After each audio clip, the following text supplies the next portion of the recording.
दोस्तों नमस्कार, मेरा नाम है शेखर और स्वागत है आप सभी का हमारे YouTube channel Shekhar study point पर। दोस्तों, समीक्षा अधिकारी और सहायक समीक्षा अधिकारी का जो पेपर हुआ था उसमें हिंदी जो पूछी गई थी उसका हम पार्ट 3 देख रहे हैं। आज 2 पार्ट पहले अपलोड कर दिए गए हैं। अगर आपने नहीं देखे हैं तो डिस्क्रिप्शन बॉक्स में इसका आपको लिंक मिल जाएगा। इसके अलावा आप प्ले लिस्ट में जाके उसे देख सकते हैं। तो इसमें हम जो लास्ट 60 क्वेश्चन पूछे गए थे तो 41 से हम 60 तक सॉल्व करेंगे। अगर आपने पुराने वीडियो नहीं देखे उन्हें ज़रूर देखिए। तो इसमें अगर आप किसी भी एग्ज़ाम की तैयारी करते दोस्तों, चाहे आप पुलिस कांस्टेबल या फिर एसआई या फिर कोई भी जो एग्ज़ाम है आपके राज्य के जो एग्ज़ाम होते हैं, कनिष्ठ सहायक जो भी आपके एग्ज़ाम होते हैं, पटवारी, लेखपाल, जो भी जिनमें हिंदी पूछी जाती है ख़ास तौर से, आप किसी भी राज्य से हैं तो इस वीडियो को आप ज़रूर देखिए। तो हिंदी, जहाँ हिंदी पूछी जाती है दोस्तों, तो इसे आप ज़रूर देखिए। तो आपको बताना है कि आपके कितने सही हुए, वो कमेंट बॉक्स में आपको बताना है। तो पहला क्वेश्चन है आपके सामने, आकाश का पर्यायवाची शब्द है। आकाश का पर्यायवाची शब्द है, तो बेहद आसान क्वेश्चन है। तो सीधे आपने उत्तर कर दिया होगा ऑप्शन नंबर बी, आकाश का शून्य, नभ, अंबर। तो ये मंडली, कोई सभा, मंडली, इसका पर्यायवाची होता है। अगला क्वेश्चन है, सोना का पर्यायवाची शब्द है। तो सोना का पर्यायवाची शब्द आपको बताना है। तो सोना, कनक, कनक ते सौगुनी, ये आपने पढ़ाई होगा कनक। तो ऑप्शन नंबर डी, देखते उत्तर आपको कर देना चाहिए था। अर्क होता है सूर्य का ये। तो 2 क्वेश्चन हो गए दोस्तों, अभी तक आपके दोनों सही हुए होंगे। अब थोड़ा सा आप इसको सोचिए और इसका सही उत्तर देने की कोशिश कीजिए। उसके प्राण पखेरु उड़ गए।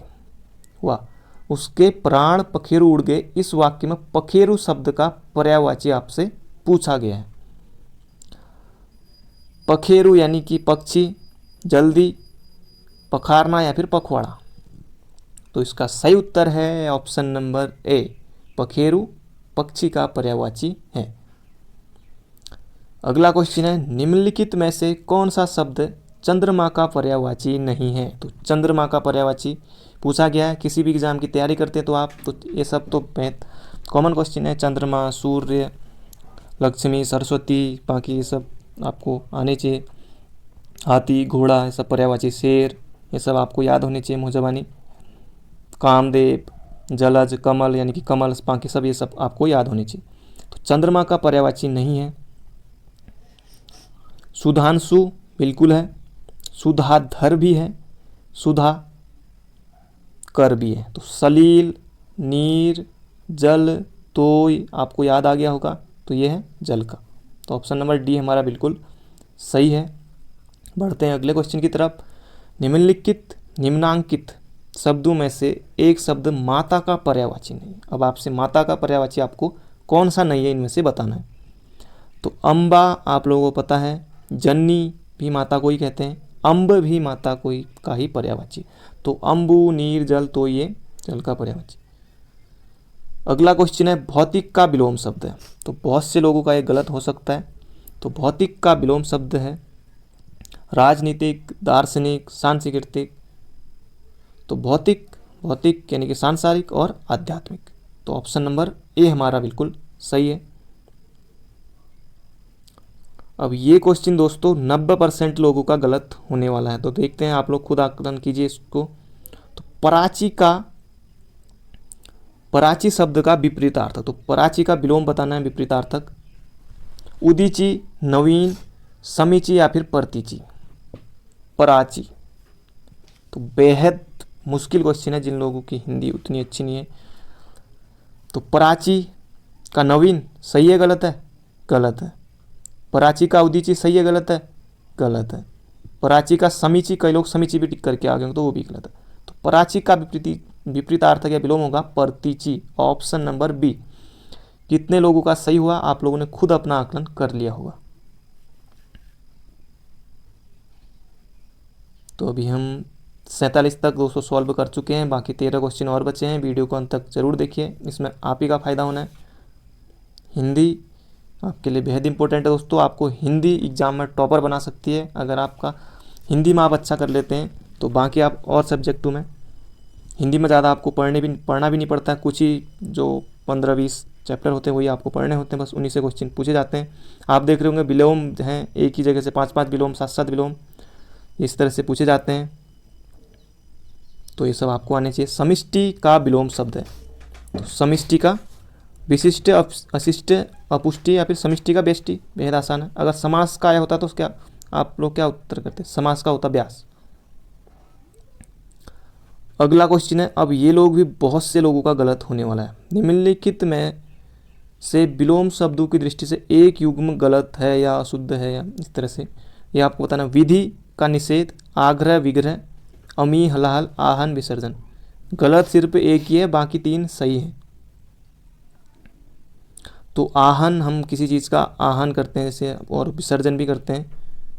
विधि का निषेध होता है। अब सी लगाएं या डी लगाएं गलत में, तो 2 तो आपके सही हो गए। तो कई लोगों का आग्रह और विग्रह भी सही हो गया होगा। तो जिन लोगों का ये सही हुआ है वो महान आदमी है फिर। तो ये हमारा गलत है। तो अमी का हलाहल होता है, ये सही है। तो आग्रह का विग्रह नहीं होता, आग्रह का होता है दुराग्रह। अगला क्वेश्चन है, तो यहाँ पर भी आपको विलोम शब्द बताना है। विलोम शब्द की दृष्टि से इनमें से सही युग्म है आकीर्ण, विकीर्ण, इप्सित, अभिषिप्तित, दोष, सदोष, आदर्श और निरादृत। तो ये भी बहुत मुश्किल भरा क्वेश्चन हो सकता है बहुत से लोगों के लिए। तो दोष का होता है निर्दोष, तो ये भी अपने आप गलत हो गया। तो इसका सही उत्तर होगा आदर्श और निरादृत, तो ऑप्शन नंबर सी। अगला क्वेश्चन है, अब आपसे शुद्ध वर्तनी इसकी पूछ ली गई है। इनमें 51वां क्वेश्चन है, शुद्ध वर्तनी वाले शब्द का चयन कीजिए। तो वर्तनी आपकी अच्छी है तो तभी आप इसको कर पाएंगे। दैदीप्यमान, दैदीप्यमान, दैदीप्यमान या फिर दैदीप्यमान। तो पमान पमान तो पहले हटा दीजिए। दैदीप्यमान या फिर दैदीप्यमान, तो इसमें आपको थोड़ा सा ध्यान रखना। तो आपका उत्तर आ गया ऑप्शन नंबर ए, दैदीप्यमान। अगला क्वेश्चन है, निम्नलिखित में से अशुद्ध वर्तनी वाला शब्द है। तो अशुद्ध वर्तनी वाला शब्द है कौतूहल, ये भी बिल्कुल सही है। निरपेक्ष भी बिल्कुल सही है। अनधिकार भी सही है। तो पौराणिक,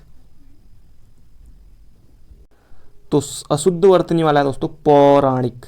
तो पौराणिक यानी इसमें बड़ा ही है, यहाँ पर छोटा होना चाहिए था, तब ये आपका शुद्ध होता। तो ये भी आपका शुद्ध हुआ होगा। अगला क्वेश्चन है, तो इस तरह के क्वेश्चन दोस्तों अगर आप अच्छे लेवल की एग्जाम की तैयारी कर रहे हैं तो ये तो आपको बिल्कुल आना चाहिए।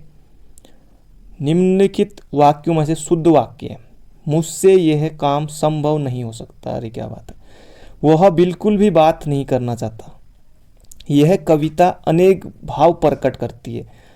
इन दोनों में केवल यही अंतर है। वाह वाह। तो मुझसे यह काम संभव नहीं हो सकता, तो बिल्कुल ही ये अशुद्ध है। वह बिल्कुल भी बात नहीं करना चाहता, ये भी अशुद्ध है। इन दोनों में, अब इन दोनों में तो ये भी केवल यही अंतर है, ये भी अशुद्ध हो गया। यह कविता अनेक भाव प्रकट करती है, तो ऑप्शन नंबर सी हमारा बिल्कुल सही है।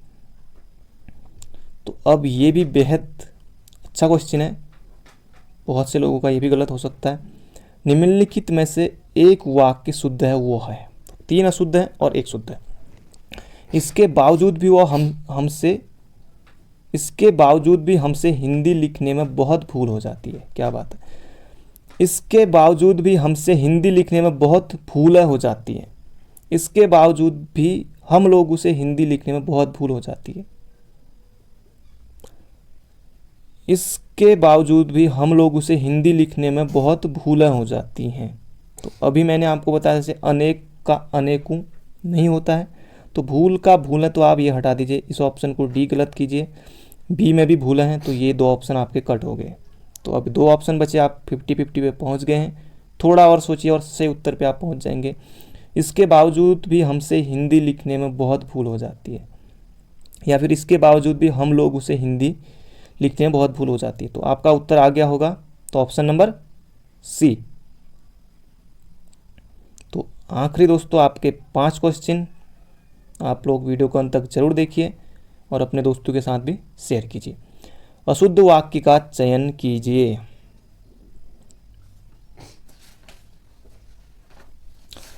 पुलिस द्वारा डाकुओं का पीछा किया गया।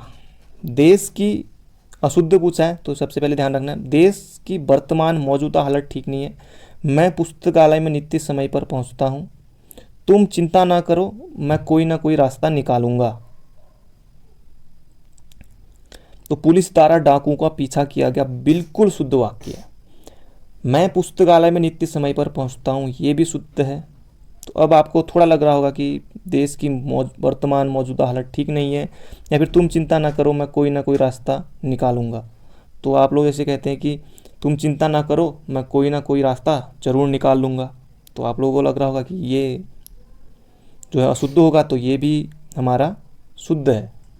तो मौजूदा और वर्तमान, तो ये दोनों एक साथ नहीं होने चाहिए थे। या तो देश की वर्तमान हालत ठीक नहीं है, देश की मौजूदा हालत ठीक नहीं है। अगला क्वेश्चन है, वाक्यांश के लिए एक शब्द 5-5 पूछे जाते हैं, भर भर के आने चाहिए आप लोगों को। परंपरा से चली आ रही बात, बहुत पुराना घिसा पिटा क्वेश्चन है, सभी लोगों को आता होगा, हर बार हर राज्य के एग्जाम में पूछा जाता है। तो परंपरा से चली आ रही बात के लिए प्रयुक्त शब्द है अनुलोम, प्रतिश्रुति, अनुश्रुति, ब्याज स्तुति। तो ऑप्शन नंबर डी हमारा बिल्कुल सही है। अगला क्वेश्चन है, जिसके पास कुछ ना हो, ये भी बहुत पुराना क्वेश्चन है, बहुत सालों से पूछा जा रहा है। तो जिसके पास कुछ ना हो, देखते ही उत्तर लगा देना चाहिए अंकिचन। अंकिचन जो काम करने में सक्षम नहीं हो, अक्षम, जो कुछ ना जानता हो वो अज्ञ। तो ये भी मैंने आपको बता दिया।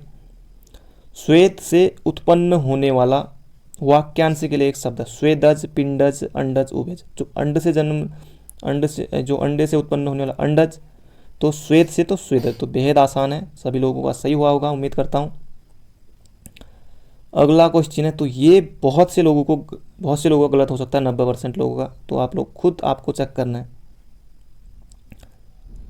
अपरिणित, अपरिणित शब्द में किस वाक्यांश, अपरिणित शब्द निम्नलिखित में से किस वाक्यांश के लिए प्रयुक्त होता है?